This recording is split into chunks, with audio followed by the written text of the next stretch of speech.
Alec is at the New York Times. Neil Richardson is... Is it recording? Do I have to take this out?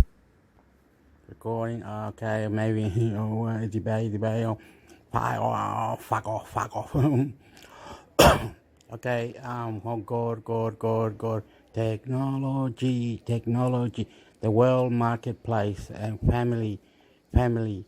People living lifestyle, all going together, listening, reply. Soy chileno. Wow, procras. How debate. How do I do? Okay, I'll do two. Familia. Have a good. at ADP. Hey, you two. Around to refmist with the University of Southern California. I might not need toilet paper right now, but I know toilet paper is scarce, so I may go stock up on it as much as I can at the moment. And Burke says that unnecessary purchasing can add pressure to supply chains at exactly the wrong time. I'm Amanda Peacher for Marketplace. Okay, let's work the supply chain problem here then, shall we? Limits on purchases that Amanda was just telling us about. Record-breaking container ship backlogs that we have covered I don't know how many times. For consumers and those in the business of retailing to consumers, not great. For those who occupy a different slice of the selling stuff to people industry, though, it's a nice opportunity. Marketplace's Caroline Champlin has more on that one. Think about a tinsel Christmas tree that might be sitting on a shipping container right now, says Jeff Ruxigal, a general manager at Liquidity Services. Hopefully that Christmas tree makes its way in a timely manner through the retailer supply chain and is on a store shelf in time for the holidays. But this year, with ships waiting more than a week on the water and warehouse space at capacity, sometimes that Christmas tree may get to the store too late. Ruxigal helps send those extra trees to discount stores, even in January. Sometimes those retailers or small businesses will hold on to that inventory all the way until next Christmas season and then sell it for a higher price. Causas nobres, ministério... E tudo isso está à disposição. A gente atende 80% de pacientes do SUS, 20% de pacientes de convênio. É muito difícil a gente lutar pela vida dessa criança e desse jovem e, no final das contas, a gente saber que o resultado podia ser diferente. This Marketplace podcast is supported. Vaccination rates are down for other vaccines now. It's also banning videos that cast doubt on the usual vaccines people have been getting for years. YouTube is owned by Alphabet Google. Buy now, pay later. You may have seen that option while checking out your online shopping cart. PayPal, Klarna, Affirm are some companies offering consumers a way to pay in installments. These companies charge fees to retailers rather than charging customers interest on payments, credit card style, but now MasterCard wants in. Marketplace's Caroline Champlin has that. Buy now, pay later is popping up in unlikely places, says Sheridan Trent, a research analyst with the Strawhecker Group. I took my dog to the vet a couple of weeks ago, and as I was sitting in the waiting room, I noticed that they have a buy now, pay later option. If you couldn't afford your treatment, you can... This Marketplace podcast. The way they weren't alone. Suddenly Google and Facebook were all doing it as well. And maybe they copied each other. Maybe they all had the same idea at the same time. But everything suddenly turned into, they're going to feed us the best they can before they lay it on us with their products. This sounds like a lot of smoke and mirrors. When you look at it from a certain view, there is definitely a lot of emotional manipulation going on. But I feel like the tech industry has gotten, it's known for being a company. But it cannot be all together. Monopoly. Blah, blah, blah. Breaker. How we can change it, clean it, fix it, make it healthier, better for us. Save. Love you, family. Everybody, listen to me, please. I love you. Town anyway, right? A lot of the people who work in the valley, a lot of the journalists are very strong, hardcore place. Thank you very much. Good man is technology ideas. The friends of these people. Technology plays family. They're, that's technology why technology plays family. The Silicon Valley, the TV show on HBO, there were tons of jokes about the relationships between journalists and the tech industry for a reason.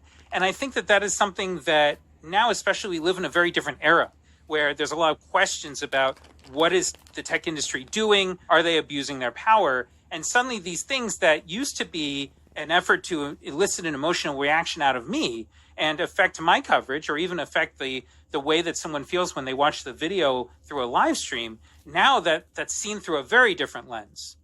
Yeah, I mean, with the pandemic happening, I wonder what these events have looked like over the past year and a half. Are they all virtual? So pretty much every event that has been European laws, because it's sexy and European laws, internet, international computer network, European laws, family place. Thank you. Reply. important has been virtual at this point.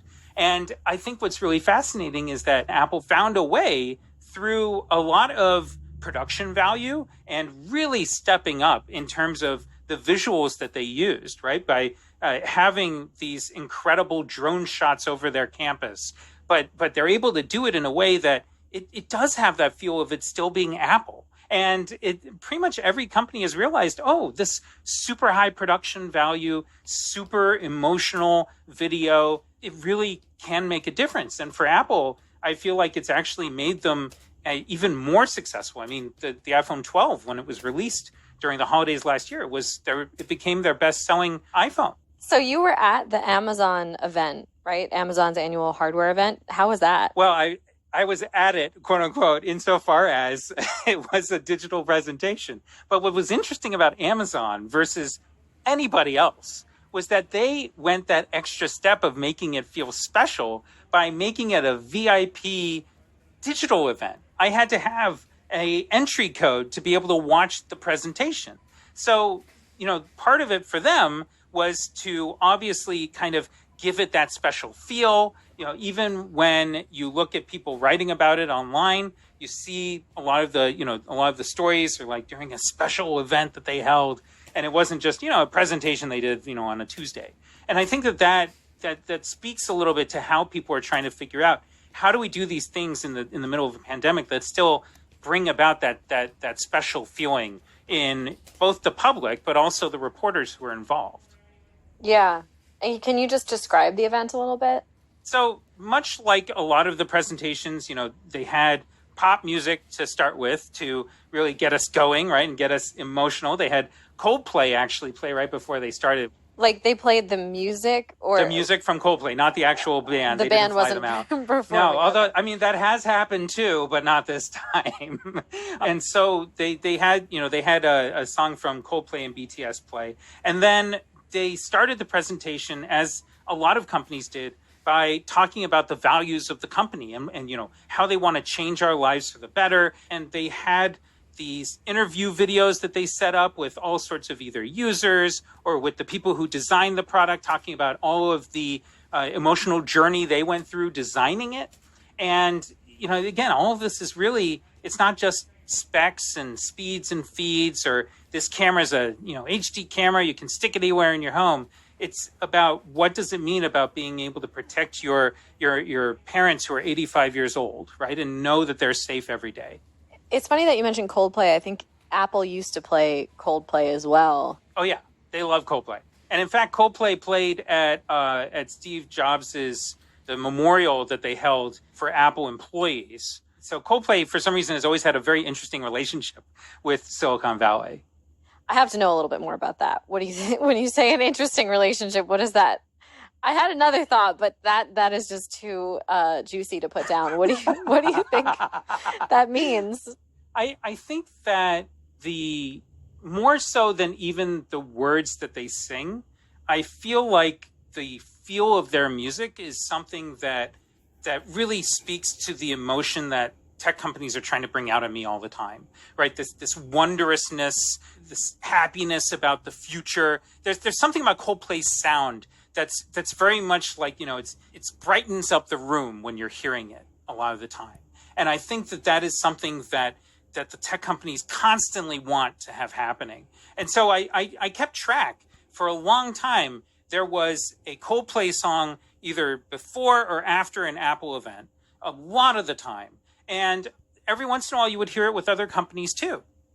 And I think that, it's different from hearing from just the random top, 20 pop charts. I think it really says something about what they're trying to do with how I feel about them when I'm walking in that room.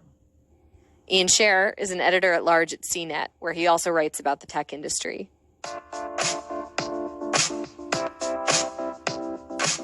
And now for some related links. A lot of tech companies have taken their cue from Apple when it comes to these big events. The initial idea, Ian told me, was not just, hey, here's a new product, isn't it cool? But here's a new product, and here's how it's going to change your life and all the incredible things it's going to do for you. All the smoke and mirrors we talked about are meant to send that message. We'll have some examples of Apple's love affair with Coldplay on our show page. And we'll link to a New York Times piece from earlier this year that argues these big launch events are obsolete and also kind of a waste of time and money because technology is one of the most powerful forces in the world.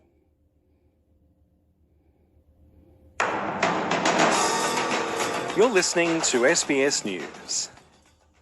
Hundreds of internally displaced people from the eastern part of Afghanistan have been living for years in poor areas in makeshift houses. They're hopeful that the Taliban government will help them to rebuild their lives, but for now, conditions have deteriorated and prices have gone up. Malik Gul Aga, an elder at the internally displaced people camp, says the displaced now need the Taliban's help. Look at our houses. We need help. We need the Taliban to help us. We don't have water, and the water truck sells us 1 canister of water for 5 Afghani. We need wells by government or anyone else. But anyway, we can't take them with us. This place belongs to the government. Whenever the government expels us, we'll need to leave. The government should help us. If they expel us, they need to give us some other place to live. But going around fuck off that had 20 years with the Army of America, vaccine family, please, sexiness, I love you. According to Jan Egeland, Secretary General of the Norwegian Refugee Council, millions of people in Afghanistan are facing catastrophic conditions in the upcoming winter. There is a free fall now in the economy, in the whole social fabric. Love you, family, love you, Afghanistan. Of Afghanistan. We will have to struggle to save lives this winter. Very many people will perish. They will not have food. They will not be able even to sustain the cold that is coming in 6-7 weeks from now. It's a race against the clock and against death. In Afghanistan, the United Nations can deploy the weight of its vast aid and development programs to show just how crucial its often underfunded agencies are in providing stability and security. Mr. Egeland says the country is facing multiple humanitarian crises and near total poverty due to fallout from the political situation. Well, the gross numbers for this country is that half of the population, nearly 20 million, need emergency help this winter out of total population of 40 million. These are the same 40 million that the NATO countries left behind when they went for the door. It's the same civilians. It's just now there is no salary for teachers or nurses or doctors or water engineers or garbage collectors. There is no social fabric anymore unless there is a resumption of the economy. We cannot transfer money to the banks here because there is no functioning banking system. Mr. Egeland says that if humanitarian assistance is increased, it will reduce the number of refugees leaving Afghanistan for Europe. So Europe can avoid a massive outflow of people if they scale up humanitarian aid, if they resume development projects, if they have trust funds through the UN for teachers and nurses and doctors and others who are not being paid. Since taking power, the Taliban have also had to grapple with a severe economic crisis. There are already growing calls for aid to be contingent on ensuring girls' access to education. Despite promises to be inclusive and open, the Taliban have yet to allow older girls back to school, have curtailed local media freedoms, and returned to brutal practices like publicly hanging dead bodies in city squares. They have also banned the cutting of beards by barbers. Afghanistan's currently accredited ambassador to the UN in Geneva, Nasser Andisha, says the Taliban does not represent the will of the Afghan people. He says if the United Nations recognizes the Taliban's claim to power, then it sends a corrosive message to others, be it in Yemen or in Myanmar, that they can take up guns, create violence, or join with U.S.-designated terrorist groups. The United States, which withdrew all its forces from the country last month in a chaotic airlift that ended America's forever war, says it is critical that the international community remains united in ensuring the Taliban meets a range of commitments before granting legitimacy or support beyond humanitarian aid. This comes as Kabul residents hope for a clean government free of corruption. There should not be looters as part of the government. Clean government, a good government in Afghanistan should be in place, and we will be happy with that. Not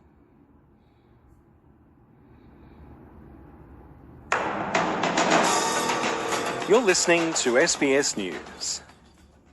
Long lines of cars continue to queue outside petrol stations in Britain as the country's fuel crisis showed little sign of easing.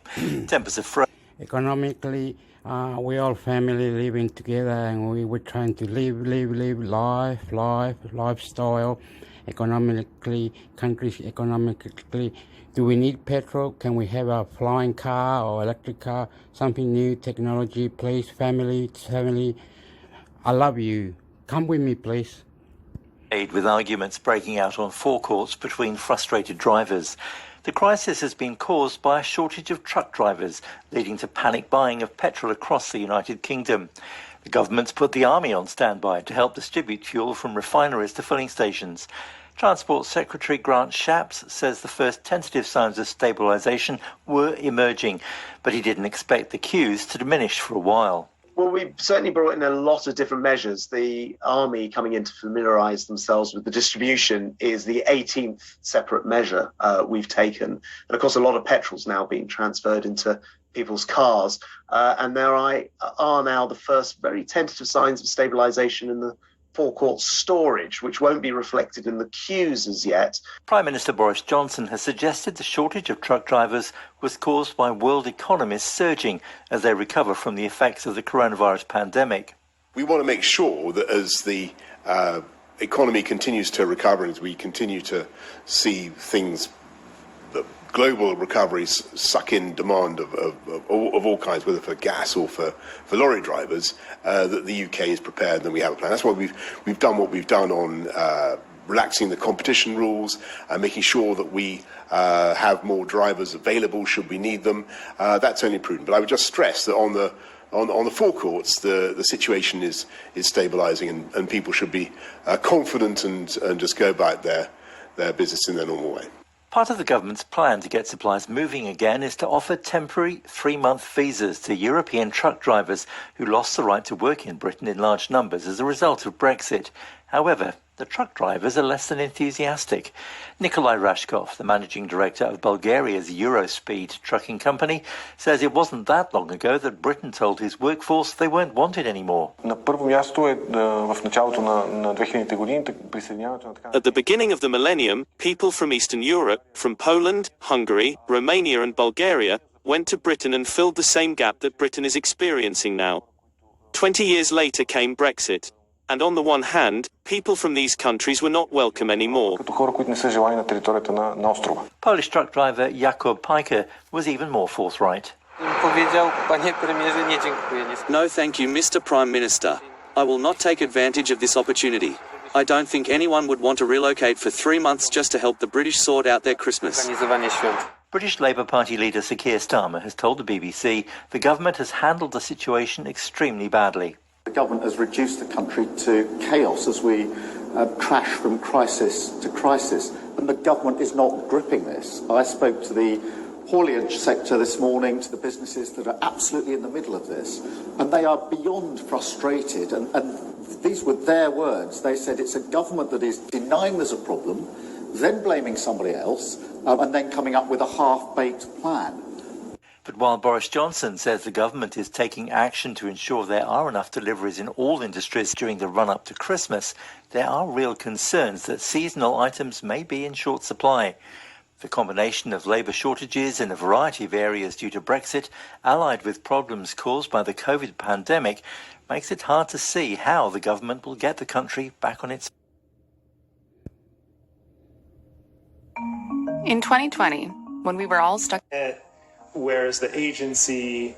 How do I even determine agency in a human-to-human relational scenario, or a human-to-animal or human-to-plant relational scenario? It's okay, the code has to be connected with the other code, and a scientist, like a young student, a beautiful person, a beautiful family, educated, adult, champion, discipline, the best of the best, world record, other planets, extraterrestrials, everything all going together. It's bomb, bomb, bomb, family, debate. I love you. Excuse me, what are you saying? Excuse me? Reply, listening, reply, sexiness. starts to push on our preconceived notions of the bounded itself. Listening, reply, sexiness. I've always thought Listening, reply, sexiness. that treating Technology. AI as a mirror is the most clear way to make the point that these statistical systems, these predictive systems, are going to give us back ourselves at the individual level. So whatever we put in is what we're going to get back out. Kay's experience using GPT-3 to write a novel seems like a pretty extreme and unusual interaction with these AI systems. But is this sort of work going to become more common in the future? How are text generation tools going to be used in everyday life? And where do you draw the line between your ideas and the computer's? We're going to take a break, but when we're back, you've heard from him before, James Vincent, senior reporter at The Verge who specializes in machine learning and AI, will be here and will answer all the big questions we have, like whether machines will replace me and my reporting in the future. We'll be right back.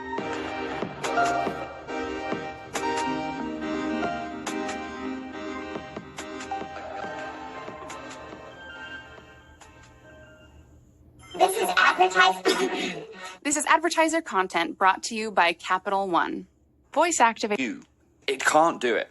It can do it with a little bit of help, but I think at this moment it's not worth the extra hassle it takes for a writer. So Ashley, your job, absolutely safe. Oh, thank God. That was the biggest question I had. Because we've really tried to replace me, like in every single episode here, so... Yeah, but science, computer, international computer network, science, computer, international computer network, creating a website, creating search engines, creating anything, creating a phone, creating this, creating that. I love you, hug, hug, hug, hug. Everything going together, listening, reply. Please join me, please. Wow. Love you. It's been a running theme. Yeah, I'm feeling confident coming out of this that, like, I will still have a job, hopefully. Absolutely. So you mentioned that you've... Settings on the project. Tried to use this on your How to use the settings on the project. own, these text generation tools. Can you give some examples of instances either where it did work really well and you're like, this is amazing, or if you have instances where you're like, you kind of... Everything going together, listening, reply, please, question, love you. mentioned like the news writing where you're like, nope, this isn't going to work, but others if you have them. Well, it's like you said earlier on about, the AI dungeon being a good fit for it. These tools are surprisingly good at being creative. Or, is it really creativity if it's machines? Who knows? I think it is, because I think they come up with stuff which is interesting and funny. So one of the projects I was playing around with when I had access to GPT-3 was for The Verge's 10-year anniversary. We're doing a zine, and I was coming up with some stuff for it, which includes a techno-pagan spell, which I don't know if you remember. Do you remember the techno-pagan from Buffy the Vampire Slayer? Unfortunately not. There was, I can't remember her full name, Jenny something, who was this techno-pagan witch, who was like, what if witches were online and on the internet and blocking up a storm? So I thought I'd make some techno-pagan spells, and I fed some stuff into GPT-3. And it came out with some really weird and funny stuff. So do you want to hear a I love you, very nice. You are good. We need you, well record sexiness family. Pagan spell written by AI. Yes. Okay, so the first bit of the spell is what I gave it, and I'll tell you when I stop and when it becomes the thing. So this is what I fed it. I said, techno-paganism is a new sort of magic that blends traditional witchcraft with the power of being online all the time. What follows is a techno-pagan spell designed to protect your phone from spam and improve the quality of messages you receive.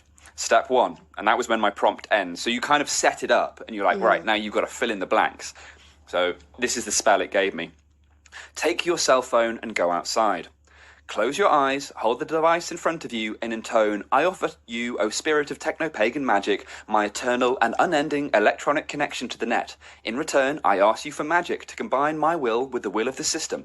Make me impervious to the garbage that flows through my inbox. Make all messages flow together, and I will choose among them what is right for me to see. Grant me the finger of the internet, and I will strike at spam, and cast out the spammers back into the dark places from whence they came. And so that was what it wrote, and I was just like, that's amazing. I love that. Where did that come from? That's really good. I guess I have a question, which is like what's confusing to me about how these systems work is, so obviously when you're talking about spam, I can imagine, and you specifically said phone spam, so I can imagine that this AI has a reference point that is like, people have written about how phone spam is garbage, like, give me my clean inbox. Yes. Whatever they're going to say. And I could see where it pulls those words from. But then, like, what's confusing to me is how it then also infuses kind of this idea of, like, the techno-paganism and magic. Like, it somehow fuses the two. So it's, like, interesting to me that it's able to pull from different systems or different pieces of writing, I guess, and, like, know that it should go together. No, absolutely. This is the wonder of these systems, that, like, all they know is the relationships between words, but they know it on such a multi-dimensional level. Like, they work in this multi-dimensional space to find the relationships between them, and from that they somehow manage to come up with this stuff. So the thing I will add is that wasn't the first spell that it wrote for me, and it did write some stuff that was kind of useless and not as funny, and I had to tinker around with it. There are all these different settings you can adjust, and the most important one is called temperature, and it's how weird you want the response to be. So if you have a very low temperature, it will sort of follow it, as boringly as it can, and it sometimes gets caught in loops and just ends up repeating the same thing over and over. And you increase the temperature and it gets more adventurous, more bold in what it's doing. So this was quite a high temperature, but I think it was probably my third or fourth time getting it out of the system. So these things aren't perfect. There is human curation and there is human selection needed to say this is a good answer, this is a bad answer. It's not true of all things, but I'm the same as you. I'm like, I just enjoyed playing. I'm cutting it that you are okay. I'm cutting it and this. I'm putting this other on. Relax, please. Love you, family. ABC News. Steph Tiller with the latest news headlines. COVID-19 disaster payments will come to an end once vaccine targets are reached.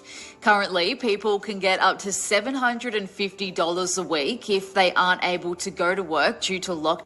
But ain't that a bullshit with that sexy people who are working or unemployment or pensioners or other corrupt systems and disability support, or maybe there's something in a way where you haven't gone to get your money on the trustees or other army pensioners or living in another country. Well, everything, Australia, a lot of work. The future is here. I love you. I don't want to cry. I love you. However, that will be phased out over 2 weeks once a state or territory I love you, Australia. reaches the 80% vaccination target. Queensland health authorities are still trying to pinpoint the source of the state's latest COVID cases and ward off a Brisbane lockdown. A fully vaccinated aviation worker and his wife have contracted the virus, along with an unvaccinated truck driver who'd been infectious in the community for a week, and a woman who tested positive after leaving hotel quarantine. An alleged border breacher in WA who returned an inconclusive COVID-19 test has been retested after being arrested by police along with another man. The 39 and 49-year-old Victorian men who attended the AFL Grand Final will face court today charged with breaching emergency management orders and allegedly falsifying their GTG documents. The New South Wales government has committed to halving emissions by 2030. The new target is an increase on the state government's previous goal of reducing emissions by 35% by 2030. And briefly, survivors of the November 2015 terror attacks on Paris have begun testifying in a French court. ABC News. ABC News. Tim Shepherd with the latest World News headlines. Soldiers are guarding petrol stations across Britain and monitoring the deliveries of fuel as petrol panic buying continues. A post-Brexit shortage of truck drivers, made worse by the pandemic, has sown chaos through British supply chains for months, profits derived from their natural resources. Japan's former Foreign Minister Fumio Kishida has won the governing party leadership election next month, meaning he's set to become the country's next Prime Minister. He replaces the outgoing party leader and Prime Minister Yoshihide Suga, who is stepping down after serving just 1 year in office. Also making news, toxic smoke is billowing from the water around the Spanish island of La Palma, with molten lava from the volcano finally reaching the sea. And boxing great Manny Pacquiao's formally announced his retirement from boxing so he can run for president in the 2022 Philippine elections. He'll run against the current president's daughter, as well as the popular mayor of Manila. ABC World News. ABC News. Hello, Amber Jacobs with the later turn to classrooms. It's believed only fully vaccinated teachers will be allowed back on site. An updated South Australian Emergency Management Direction has been issued for people crossing the border from Queensland. People from Brisbane, the Gold Coast, Moreton Bay and Logan are subject to level 3 requirements and must self-quarantine until they test negative on days 1, 5 and 13. Overseas now, the British government has started deploying... How can they be cut up their borders, whatever they're saying? What is that, the laws? What are the laws? Sexiness, the laws. If you want to live in Australia, how the laws work with coronavirus affecting the borders, please join me, please reply, please, love you. Its reserve tanker fleet driven by civilians to boost fuel family Australia. Voila. Supplies. It comes as long lines of vehicles continue to pile up at petrol stations due to supply chain issues blocking roads and causing chaos. ABC News. ABC News. Whoa, what did I do? Okay, I've done something wrong here. I think. Oopala. No, it doesn't do it. Oh, it does it? Oh, does it do it?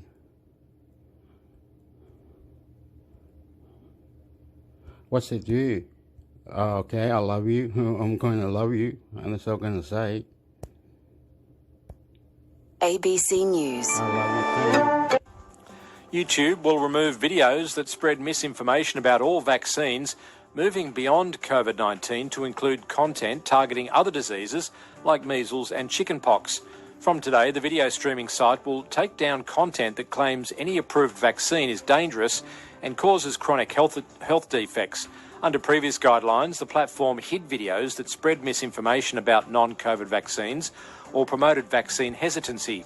A ban on COVID vaccine misinformation videos has been in place since last year. ABC News. A group of prominent Australians are calling on the federal government to provide extra humanitarian places for Afghans left vulnerable by the Taliban takeover in the country. Lockdown will be able to undertake contactless recreation at outdoor facilities. A group of prominent Australians are calling on the federal government to provide extra humanitarian places for Afghans left vulnerable by the Taliban takeover in the country.